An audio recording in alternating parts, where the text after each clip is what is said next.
The bridge of the Valhalla hummed with the low thrum of its massive engines, their vibrations echoing through the reinforced bulkheads of humanity's flagship destroyer. Admiral Kara Vance stood before the central holographic display, her weathered hands clasped behind her back as she studied the swirling constellation of territorial markers that divided the Orion frontier. Each glowing point represented a world, a species, a civilization bound by the intricate web of laws imposed by the Galactic Council. "Admiral," came the crisp voice of Captain Rhea Stone from her position at the tactical station. "We're holding steady at the border coordinates. All systems green." Vance nodded, without turning her steel-gray eyes fixed on the forbidden zones marked in red across the display. The Orion frontier had been humanity's designated territory for nearly 3 decades, ever since Earth's children had first ventured beyond their home system and shocked the galaxy with their resilience. Born on a world with twice the gravity of most civilized planets forged in environments that would crush the bones of lesser species, humans had earned their reputation as Deathworlders through blood and determination. The bridge crew moved with practiced efficiency around them, each officer a product of Earth's harsh training regimens. Their muscles were dense as steel cables, their reflexes honed by a lifetime of fighting their own planet's attempts to kill them. To the rest of the galaxy, they were living weapons, wrapped in the veneer of civilization. "Duh, Captain Stone," Vance said, finally turning to face her second-in-command. "How long since we've received any communication from Council space?" Stone's dark eyes flicked to her console. 47 hours, Admiral. Standard radio silence protocols are in effect." It was then that the communications array erupted in a cascade of alerts. Lieutenant Torres hunched over the signal station, straightened with alarm written across his features. "Admiral, I'm picking up something on the emergency frequencies." "Put it through," Vance ordered, her voice cutting through the sudden tension that filled the bridge. The speakers crackled to life, and through the static came a transmission unlike anything they had heard before. It was not the authoritative tones of Council communications or the mechanical precision of military channels. This was something desperate, something pleading transmitted on frequencies that had been banned by galactic law for over a century. The voice that emerged was melodic, yet fragmented, speaking in the ancient Solaran tongue that few in the galaxy still remembered. Dr. Lin Cho, the Valhalla's chief science officer, rushed forward from her station, her translator device already working to decode the message. "Admiral," Dr. Lin said, her face pale as the translation scrolled across her screen. "It's a distress signal from the Solaran system. They're calling for immediate assistance. Their message indicates an imminent threat to their entire species." Vance felt her jaw tighten. The Solaran were among the most peaceful species in known space, their advanced civilization built on principles of harmony and non-violence. They had been among the first to welcome humanity into the galactic community, offering friendship when others showed only fear and suspicion. "That system is under Council protection," Captain Stone said quietly. "We're forbidden from entering Solaran space without explicit authorization." "I am aware of our restrictions, Captain," Vance replied, but her mind was already racing. The Solaran would never break radio silence protocols unless their situation was truly desperate. And if they were broadcasting on the forbidden frequencies, it meant they were beyond the reach of normal Council channels. "Lieutenant Torres, can you get me a cleaner signal?" "Working on it, Admiral." Torres's fingers danced across his controls, filtering out the interference and static. Gradually, the Solaran voice became clearer, and Dr. Lin's translation grew more precise. "Admiral," Dr. Lin said, her voice tight with urgency. "They're reporting massive ships in their system. Unknown configuration. The message mentions something about the Ravagers returning, and requests immediate military assistance from any species capable of responding." Vance closed her eyes for a moment, weighing the implications. The Ravagers were a nightmare from galactic history, a nomadic species that had terrorized the galaxy centuries ago before mysteriously disappearing. If they had truly returned, the The Solarans' peaceful nature would make them helpless against such aggression. Captain Stone, signal Earth Command immediately. Priority Alpha encryption. Admiral Stone said carefully, "If we involve Earth Command, they'll order us to maintain our position until Council authorization arrives." "Then we don't wait for authorization," Vance said, her voice carrying the weight of command that had earned her the loyalty of every soul aboard the Valhalla. "Set course for the Silaran system. Maximum burn." The bridge fell silent, except for the hum of the engines and the soft beeping of various control systems. Every officer present understood the magnitude of what their admiral had just ordered. They were about to violate one of the most fundamental laws of galactic civilization, crossing into forbidden territory without permission or support. "Admiral," Captain Stone said, stepping closer and lowering her voice, "if we do this, there's no going back. The Council will view it as an act of aggression." Vance turned to meet her captain's eyes, seeing in them the same struggle she felt in her own heart. But beyond the fear and uncertainty, she also saw something else, the same moral compass that had guided humanity through its darkest hours. "Rhea," she said, using her captain's first name for perhaps the first time in years. "When we swore our oath to protect the innocent, did that oath come with conditions about permission slips from bureaucrats?" A slow smile spread across Stone's weathered features. "No, Admiral, it did not." "Then give the order. All hands to battle stations." The Valhalla's engines roared to life with renewed vigor, their plasma cores burning at maximum efficiency as the massive destroyer changed course toward forbidden space. Throughout the ship, alarm klaxons sounded as 2,000 crew members prepared for what might be their final mission. In the depths of the ship, Dr. Lincho worked frantically in her laboratory, surrounded by holographic displays and experimental equipment that pushed the boundaries of human science. The distress signal had revealed something crucial about the Solaran situation. Their attackers were using some form of electromagnetic disruption to disable their defensive systems. "Computer, bring up atmospheric analysis of the Solaran homeworld." She commanded, her fingers flying across her control interface.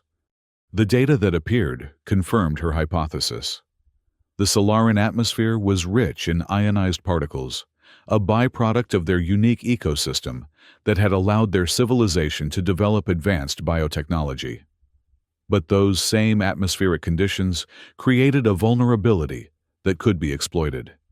"Perfect," she whispered, her mind already formulating a solution. "If we can create a massive ionic storm in their upper atmosphere, it'll neutralize any electromagnetic weapons while providing cover for our approach." She immediately began work on what she would later call the Ion Storm Bomb, a device that could trigger a planet-wide electromagnetic cascade, using the Silaran's own atmospheric composition against their enemies.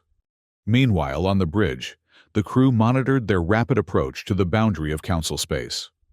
Long-range sensors began picking up energy signatures ahead, the telltale signs of a massive fleet engagement in the Solaran system. Admiral Lieutenant Torres reported, "I'm detecting multiple capital ships near Silaran Prime. Configuration matches Council patrol vessels, but there are other signatures I can't identify." "The Ravagers?" Captain Stone asked. "Possibly. And Admiral, there's something else. We're being hailed on Council military frequencies." "Put it through." The voice that filled the bridge was cold and authoritative, speaking with the clipped accent of the hegemony species that dominated Council military operations. "Earth vessel Valhalla, this is Fleet Commander Jortak of the Council Third Fleet. You are in violation of territorial boundaries. Reverse course immediately or face the consequences." Vance stepped forward, her voice steady and clear. "Fleet Commander Jortak, this is Admiral Kara Vance of Earth Command. We are responding to a distress signal from the Silaran homeworld. If you are engaged in rescue operations, we are prepared to assist." A pause. Then Jortak's voice returned colder than before. "Admiral Vance, the situation in this system is under Council jurisdiction. Your presence is neither requested nor required. You have 10 minutes to reverse course before we classify your vessel as hostile." The transmission ended, leaving the bridge in tense silence. Vance studied the tactical display, noting the positions of the Council ships relative to the Siluran homeworld. What she saw filled her with grim understanding. "They're not engaging the Ravagers," she said quietly. "They're maintaining a perimeter around the planet." "A blockade," Stone asked. "A quarantine," Vance corrected. "They're containing the situation rather than resolving it. The Siluran are on their own." It was then that another transmission broke through this one, on a heavily encrypted channel that few in the galaxy possessed the technology to decode. The voice that emerged was distinctly different from the harsh tones of Fleet Commander Jortok. "Earth Admiral, this is Commander Tal Venari of the Independent Tactical Division.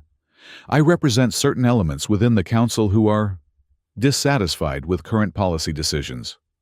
Vance exchanged glances with Captain Stone. The Ventari were one of the older Council species known for their strategic brilliance and fierce independence. If they were making contact, it meant the political situation was more complex than it appeared. "Commander Venari, this is Admiral Vance. Are you offering assistance?" "Indeed. My ships are prepared to coordinate with your forces, but we must act quickly. Intelligence indicates that Jortok has orders to prevent any interference with the Ravager assault. The Council appears to be using this crisis as an opportunity to eliminate the Siluran while maintaining plausible deniability." The revelation hit the bridge like a physical blow. The idea that the Galactic Council, supposedly the guardian of peace and order, would deliberately allow genocide was almost incomprehensible. "Why?" Vance asked, though she suspected she already knew the answer. "The Siluran have been vocal opponents of recent Council expansion policies. Their elimination would remove a significant obstacle to certain ambitions. Additionally, their technology and territory would be valuable prizes for redistribution among Council loyalists." Vance felt anger burning in her chest, but she forced herself to remain calm. "What do you propose, Commander?" "My tactical division consists of 3 heavy cruisers positioned at the edge of the system. We can provide covering fire, while your forces attempt a direct assault on the Ravager positions. However, we estimate you have less than 6 hours before Jortok's fleet receives reinforcements sufficient to prevent any intervention." "Understood. We'll coordinate our approach." As the transmission ended, Captain Stone moved to Vance's side. "Admiral, we're committing to a battle against forces that outnumber us at least 4-1, in violation of direct orders from the Council, with uncertain support from a species we've never worked with before." Vance nodded grimly. "When you put it like that, it sounds almost impossible." "Almost," Stone agreed, her voice carrying a note of anticipation that was distinctly human. "I like those odds."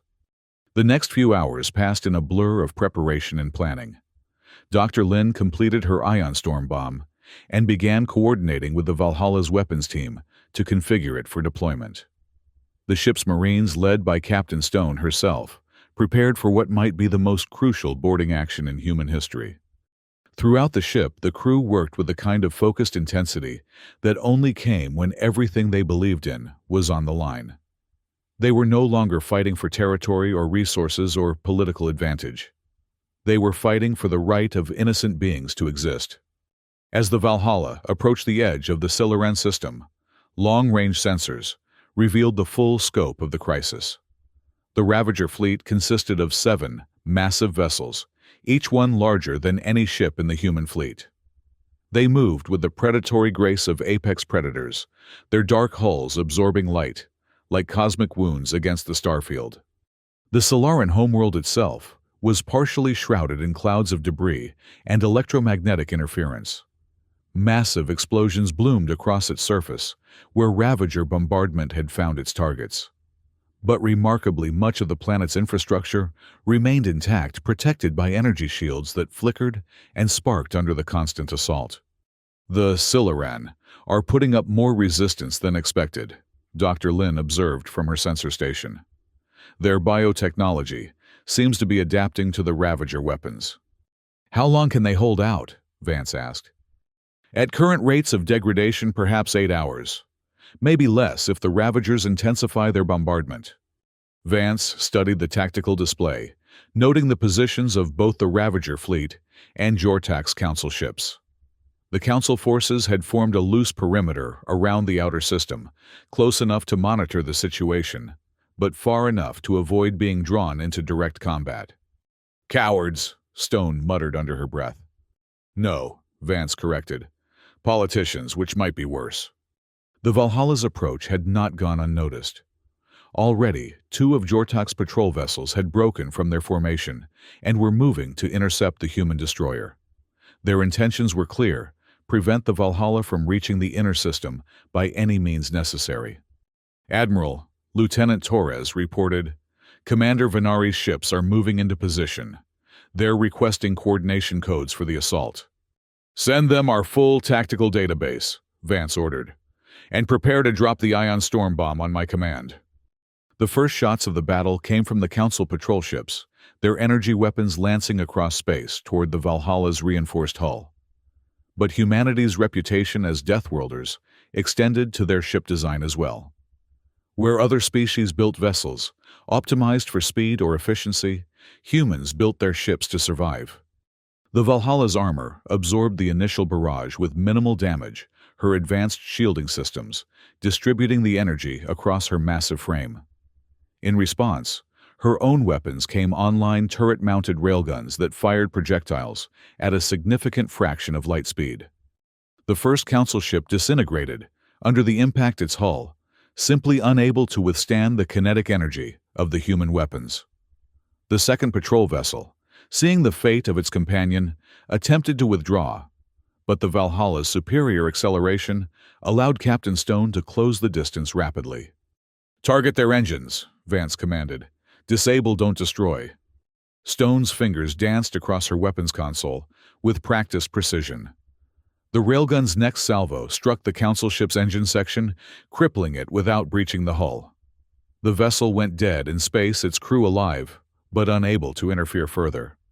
"First blood to us," Stone reported with grim satisfaction. But their victory was short-lived.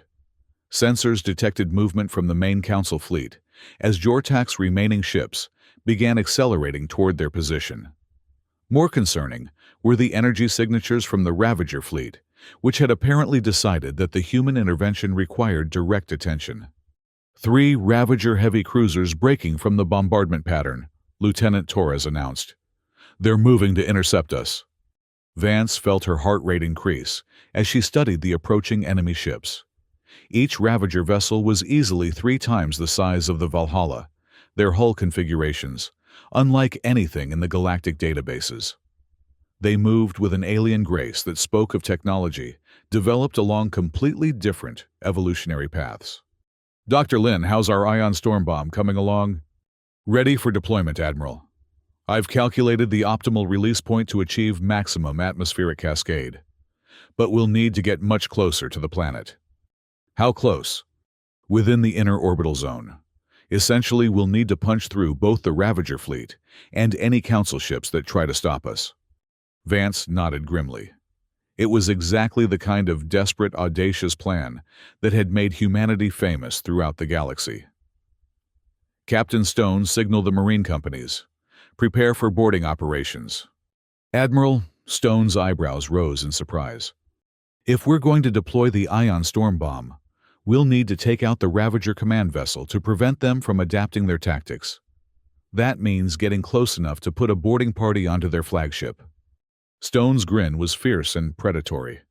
"Now you're speaking my language." The approach to the inner system became a running battle that would be studied in military academies for generations to come. The Valhalla, supported by Commander Venari's 3 Ventari cruisers, carved a path through space that was marked by the wreckage of Council and Ravager vessels alike. The human ship's advantages became clear in the sustained combat. While other species had developed elegant solutions to space warfare, humanity had approached the problem with their characteristic directness. The Valhalla was built like a fortress that could move, her weapons designed to punch through any defense her crew trained to fight, even when everything around them was falling apart. The Ravager vessels proved to be formidable opponents. Their weapons fired coherent energy beams that could slice through conventional armor like paper, and their ships maneuvered with an almost organic fluidity. But they had never encountered anything quite like human persistence. When the Valhalla's forward shields collapsed under Ravager fire, the crew simply rerouted power from non-essential systems and kept fighting. When a lucky hit from a Council vessel damaged their primary weapons array, the gunners switched to secondary systems without missing a beat. When hull breaches threatened to decompress entire sections of the ship, damage control teams sealed the gaps with emergency foam and continued their duties. This is what it means to be a Deathworlder, Captain Stone called out over the ship's intercom as another wave of enemy fire struck their position.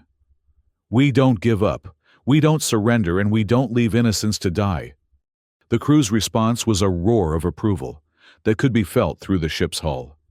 These were the children of Earth forged in gravity, that would crush their enemies tempered by atmospheric pressure, that would flatten alien warriors, shaped by a world that had tried to kill them every day of their lives. As they broke through the outer defensive perimeter, the Solaran homeworld grew large in their viewports. It was a beautiful world, its surface a mixture of azure oceans and emerald continents, dotted with cities that gleamed like jewels in the sunlight. But the scars of the Ravager bombardment were clearly visible, massive craters, where once proud metropolises had stood spreading fires that painted the night side of the planet in hellish orange. "Deploy the ion storm bomb," Vance ordered. Dr. Lin's device launched from the Valhalla's forward torpedo tube, a sleek cylinder packed with exotic matter and quantum field generators. It followed a carefully calculated trajectory toward the planet's upper atmosphere, where the unique conditions would allow it to trigger a cascade reaction. The explosion when it came was unlike anything the galaxy had ever seen. Instead of the brief flash of a conventional weapon, the ion storm bomb created a sustained electromagnetic tempest that engulfed the entire planet.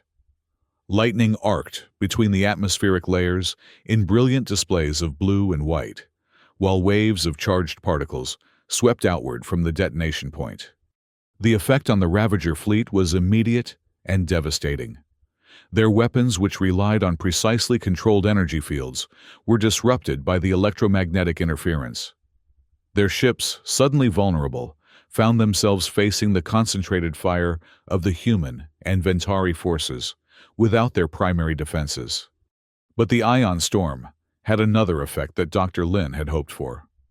The Solaran distress beacon, which had been barely audible through the electromagnetic noise of the battle, suddenly blazed across every frequency in the system. The message was no longer fragmented or desperate. It was clear, strong, and filled with hope. "Admiral, Lieutenant Torres," said his voice tight with emotion, "the Solaran are thanking us. They're saying their defensive systems are coming back online." Through the viewports, they could see new lights appearing on the planet's surface, as Solaran technology freed from the Ravager interference began to reassert itself. Energy shields flickered back to life over the major cities, and defensive platforms that had been dark for hours began tracking the remaining enemy vessels. "Captain Stone," Vance said, "take your Marines and board the Ravager flagship. We need to end this before they can adapt to the ion storm." Stone's assault team launched from the Valhalla in heavily armed shuttles, their target the largest of the Ravager vessels. The electromagnetic interference provided perfect cover for their approach, masking their signatures until they were too close for the enemy to effectively target them. The boarding action that followed was brutal and decisive. Human Marines trained in the crushing gravity of Earth and conditioned by a lifetime of fighting for survival proved more than a match for the Ravager warriors. Their powered armor, designed to operate in the most hostile environments imaginable, shrugged off weapons that would have killed lesser soldiers. Captain Stone led from the front, her assault rifle chattering as she carved a path through the Ravager ship's corridors. Behind her, her Marines moved with the coordinated precision of a pack of predators, each one a veteran of a dozen conflicts. "Bridge secured," Stone's voice crackled through the communication system. "Ravager command staff neutralized. Admiral, you're going to want to see what we found here." When the data downloads from the Ravager flagship reached the Valhalla, the truth of the situation became clear. The attack on the Siluran homeworld had not been a random act of aggression. It had been a carefully planned operation, coordinated with certain elements within the Galactic Council. The Ravagers had been promised the Siluran's biotechnology in exchange for eliminating a species that had become increasingly vocal in its opposition to Council expansion policies. It was a genocidal conspiracy that reached to the highest levels of galactic government. "Admiral," Commander Venari's voice came through the communications array. "My intelligence networks confirm the data you've discovered. There are elements within the Council that view the current crisis as an opportunity to reshape galactic power structures." Vance felt a cold anger settling in her chest. The bureaucrats and politicians who claimed to represent civilization had been willing to sacrifice an entire species for their own ambitions. It was the kind of casual cruelty that humanity had encountered too often in its short but eventful galactic history. "Commander Venari, what's the status of the remaining Ravager vessels?" 3 ships destroyed, 2 disabled, 2 retreating toward the outer system. Jortak's fleet is maintaining position, but no longer advancing. I believe they're awaiting instructions from their superiors. The immediate threat was over, but Vance knew that the political ramifications were just beginning.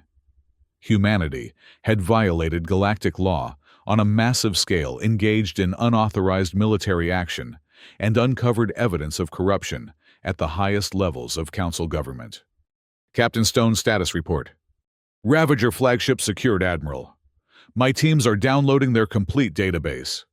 We should have everything we need to expose the conspiracy." "Excellent work, Rhea. Bring your people home." As the human Marines returned to the Valhalla, the ion storm around the Siluran homeworld began to dissipate. The planet's natural electromagnetic field reasserted itself, and communications from the surface became clear and strong. The voice that came through the speakers was melodic and filled with gratitude.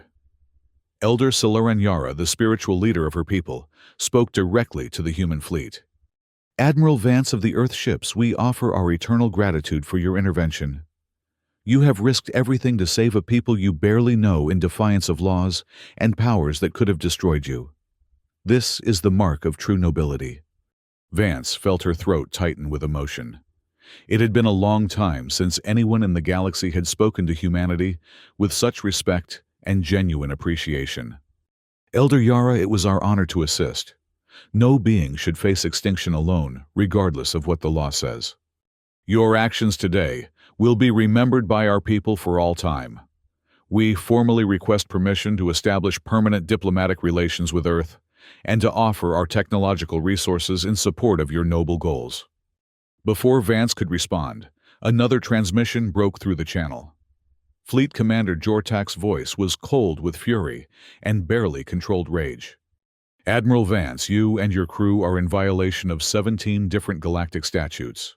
Surrender immediately or face the consequences of your actions."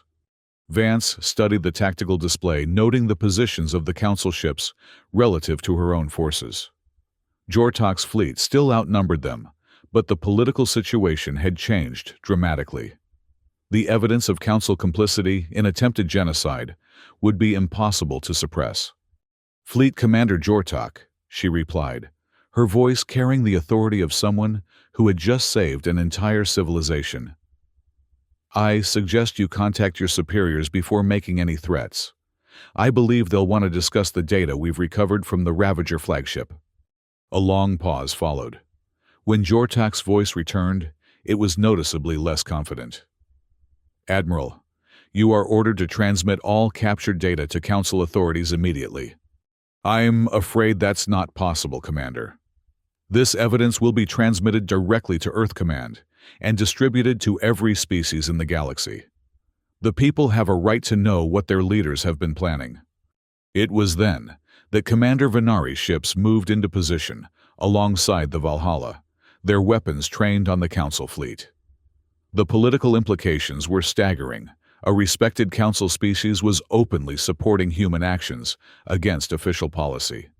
"Fleet Commander Jortak," Venari's voice cut through the channel. The Ventari Confederation formally protests the attempted genocide of the Solaran people. We demand an immediate investigation into Council involvement in this atrocity. The standoff that followed would later be known as the Silaran Incident, a turning point in galactic politics that marked the beginning of the end for the old Council system. For 6 hours, the opposing fleets faced each other in tense silence, while behind the scenes, emergency communications raced between Council worlds. The resolution, when it came, was swift and decisive. A new transmission arrived on official Council frequencies, but the voice was not Jortok's. It belonged to Secretary General Terran of the Diplomatic Corps, one of the few Council officials with a reputation for integrity. This is Secretary General Terran to all ships in the Silaran system. Fleet Commander Jortok is hereby relieved of command pending investigation. Admiral Vance Earth Command has formally requested your immediate return to present evidence to an emergency council session. Vance exchanged glances with Captain Stone, seeing in her captain's eyes the same mixture of relief and anticipation. They had won, but the real work was just beginning. Secretary General Terran, we will comply with Earth Command's request. However, we reserve the right to maintain protective patrols in Silaran space until their security can be guaranteed. Understood, Admiral. Your actions today, while technically illegal, appear to have prevented a humanitarian catastrophe. The Council will need time to process the implications of your discoveries. As the Valhalla prepared to depart Silaran space, Elder Yara transmitted one final message to the human fleet. Her words would be broadcast across the galaxy within hours, carried by every news network and communication array in known space. People of the galaxy today, we witness the true meaning of courage and compassion. When official channels failed, when bureaucracy turned its back on suffering, when politics chose convenience over conscience, the children of Earth chose to act. They risked everything to save strangers, defied authority, to protect the innocent, and expose corruption to preserve justice. These are the qualities that define true civilization. The return journey to Earth took 3 weeks, during which the galactic political landscape underwent seismic changes. The evidence recovered from the Ravager flagship implicated dozens of high-ranking Council officials in the conspiracy, leading to resignations, arrests, and the largest political scandal in galactic history. But perhaps more importantly, the Solaran incident had demonstrated something that many in the galaxy had forgotten: that military power, when guided by moral purpose, could be a force for justice rather than oppression. The image of the human fleet charging into battle against overwhelming odds to save innocent lives became a symbol of hope for oppressed peoples across known space.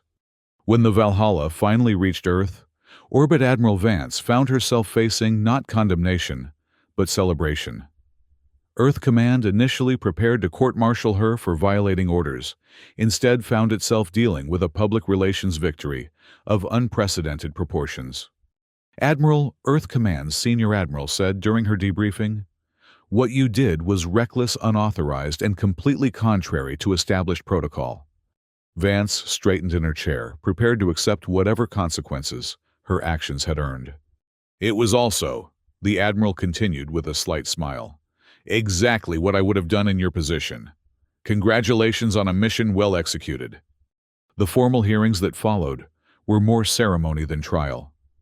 The evidence of Council corruption was so overwhelming, and public support for the rescue mission so universal, that any thought of punishment quickly evaporated. Instead, Vance found herself promoted and tasked with establishing a new organization, the Deathworlder Pact. The Pact, as it came to be known, was a formal alliance between Earth and the growing number of species that had become disillusioned with Council rule.